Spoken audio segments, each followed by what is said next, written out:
I shall resign the presidency effective at noon tomorrow.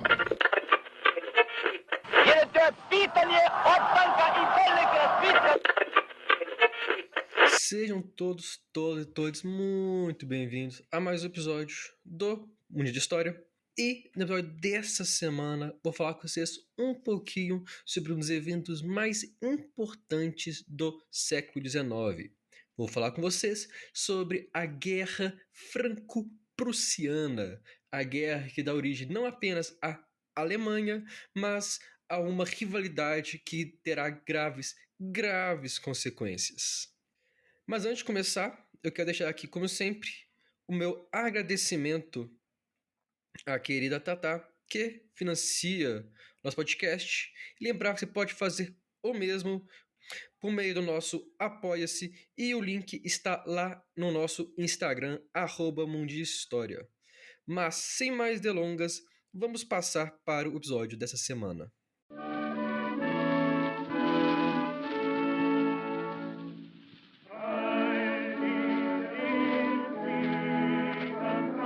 Bom, antes de eu começar a falar da guerra em si, eu preciso apresentar a vocês rapidamente os três personagens principais desse evento.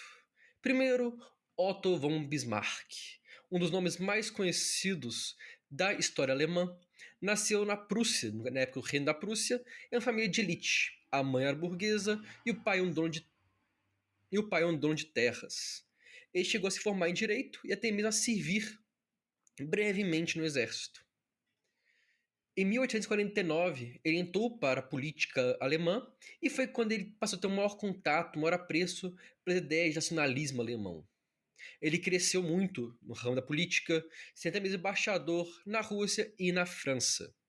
Devido ao seu conhecimento, sua inteligência, seu currículo, foi apontado como primeiro-ministro e ministro das Relações Exteriores do Reino da Prússia.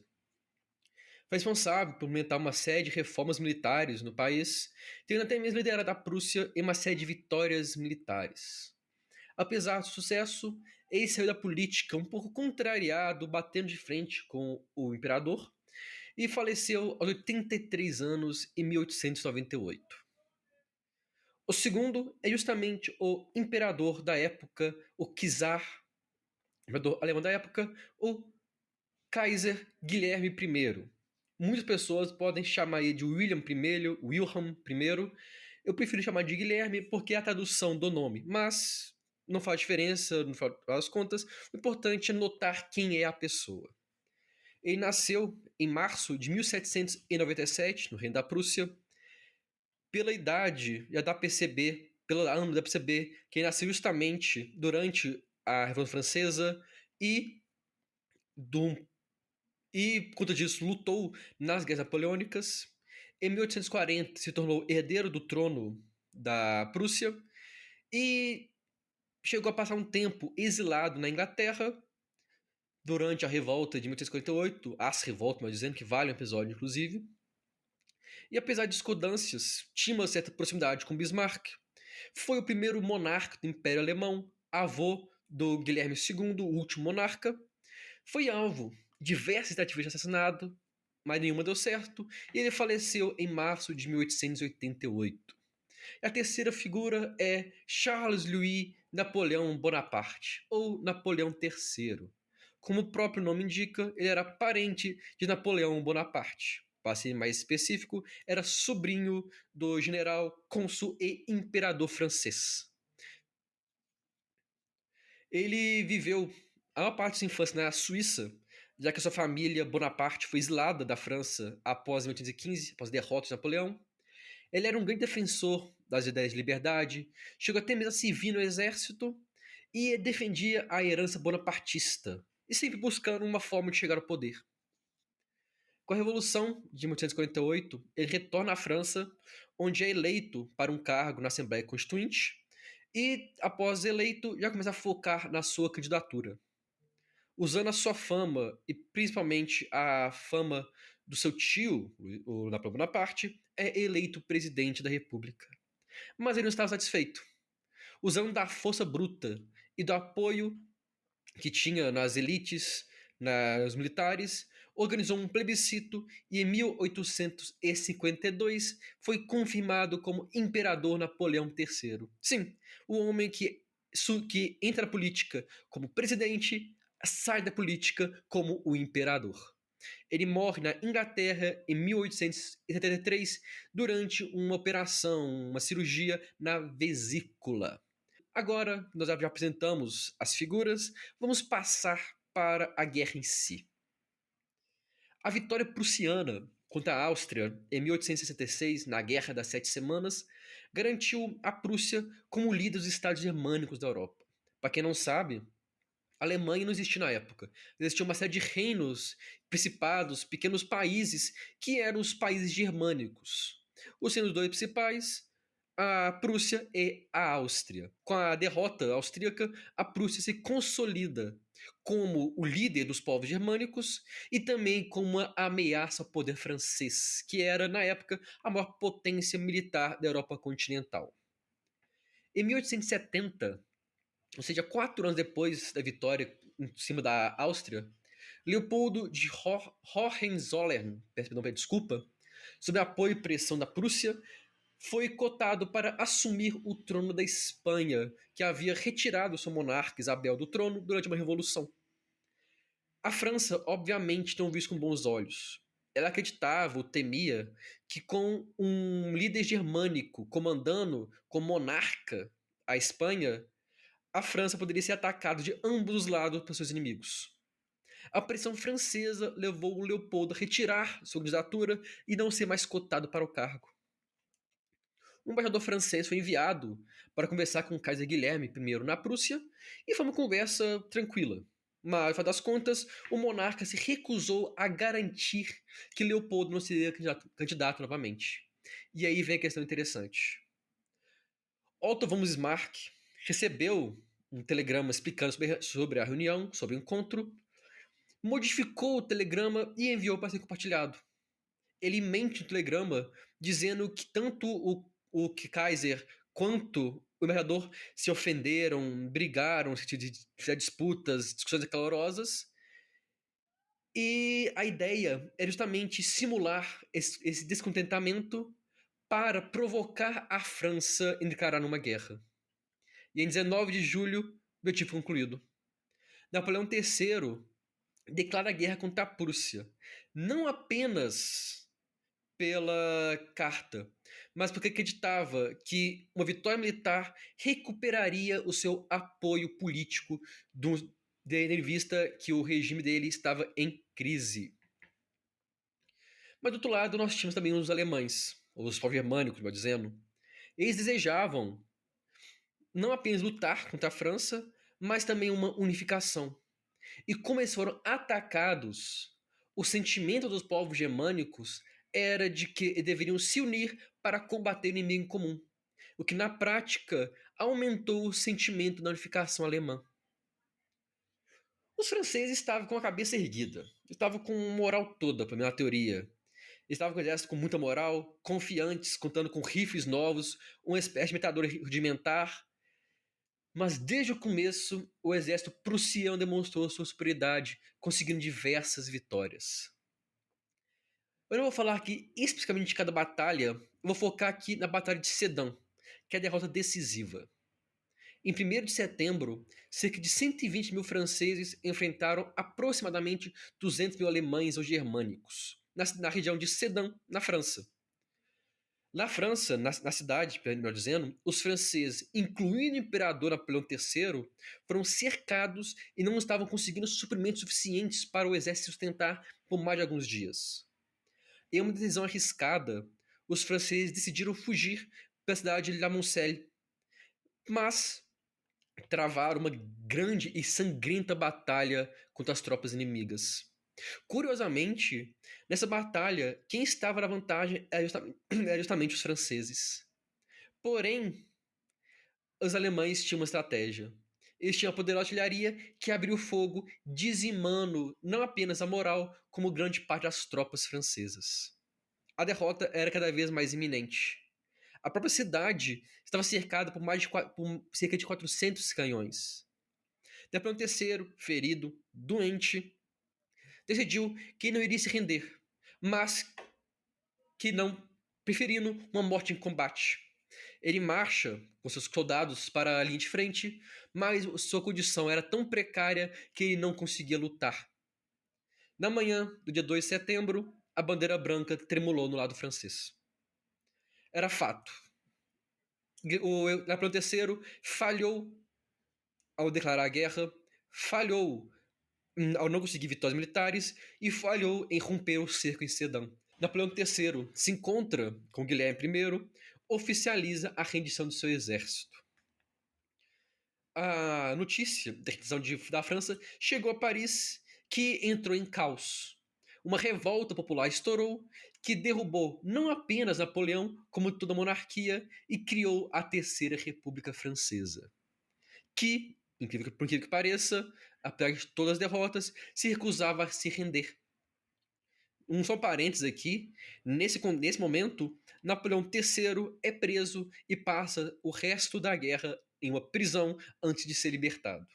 Agora você pode estar se perguntando por que os franceses não queriam se render. Os alemães tinham a ideia, ou a retórica, perdão, de unir os povos alemães. E havia uma região na França que hoje, inclusive, ainda faz parte, mas se você entender por que hoje faz parte, porque eu dei foco nisso, que é a região da Alsácia-Lorena. É uma região com muitos franceses, mas também uma região com muitos alemães. Mas mais do que isso, é uma região rica em carvão e ferro, matérias-primas essenciais para a industrialização, para o desenvolvimento industrial e econômico dos países, já que nós estamos falando da segunda revolução industrial. Então não era apenas um interesse nacionalista, mas também um interesse econômico. E os franceses, sabendo dessa importância, se recusavam a abrir mão da região. A guerra continuou por meses. Mas apesar da resistência, da tentativa de luta, Paris foi cercada e a guerra chegou ao fim oficialmente com o armistício assinado em 28 de janeiro. O armistício não dá fim à guerra. O armistício quer dizer que os combates vão cessar. O que acabou com a guerra foi o Tratado de Frankfurt, que não apenas anexou a Alsácia-Lorena, ou pelo menos a totalidade da Alsácia, uma grande parte da Lorena, à Alemanha, mas também obrigou a França a pagar 5 bilhões de francos para a Prússia e permitiu que tropas da Prússia ocupassem regiões da França enquanto esse montante não fosse pago. E aí vem a importância. A importância não está apenas na batalha, mas nas suas consequências. O sucesso da Prússia garantiu o seu status de potência, mas vai além disso. Permitiu que os reinos germânicos fossem unificados sob a figura do Guilherme. Nós temos, portanto, como a principal consequência da vitória da Guerra Franco-Prussiana, a formação do Império Alemão. E Guilherme coroado como o Guilherme I, o primeiro imperador alemão, e diga-se de passagem, ele foi coroado em Versalhes, no antigo Palácio Real francês, onde monarcas franceses eram coroados. Imagina que você é um francês, uma francesa da época. Tanto é da elite militar, do povão como um todo, e você vê o seu país não apenas sendo humilhado militarmente, o seu imperador sendo preso e deposto, o seu país pagando uma fortuna para o país que te humilhou. Você perdeu um território importante para esse país e você tem que ainda assistir, pelo menos indiretamente, o líder que derrubou o seu país, que derrotou o seu país, que venceu o seu país, ser coroado na sua casa. A anexação da Alsácia-Lorena e toda essa humilhação criaram um sentimento revanchista francês. A França não desejava apenas, ela tinha ânsia, ela tinha um desejo imenso pela guerra para humilhar, para se vingar da Alemanha, da Prússia e da atual Alemanha. Dessa forma, ficou uma paz instável. E essa paz instável é importante ser destacada.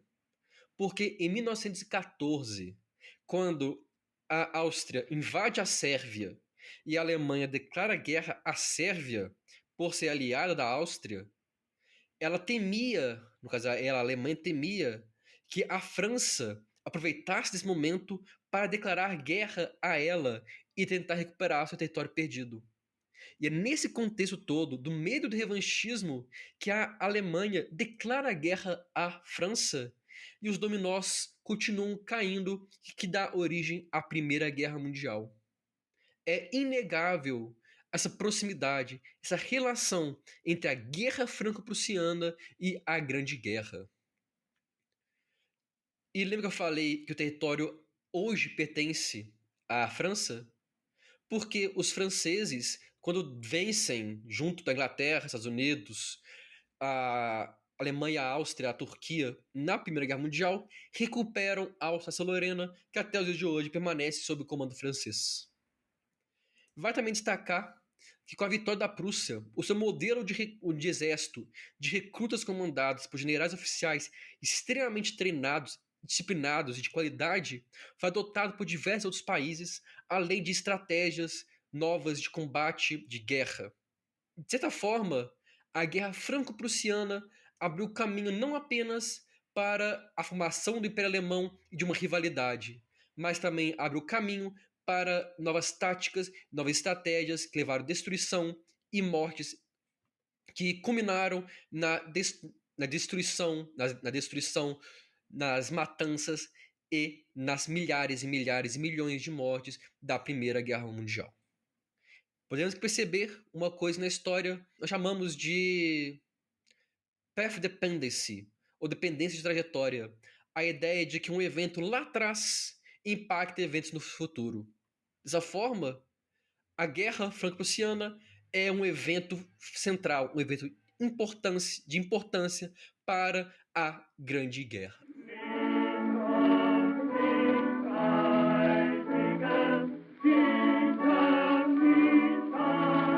Eu agradeço a todo mundo que estou o episódio está aqui. Convido vocês a nos seguirem no Instagram, Twitter, Facebook, Blue Sky, TikTok, nas páginas de história, para estar sempre por dentro de quando um novo episódio for publicado.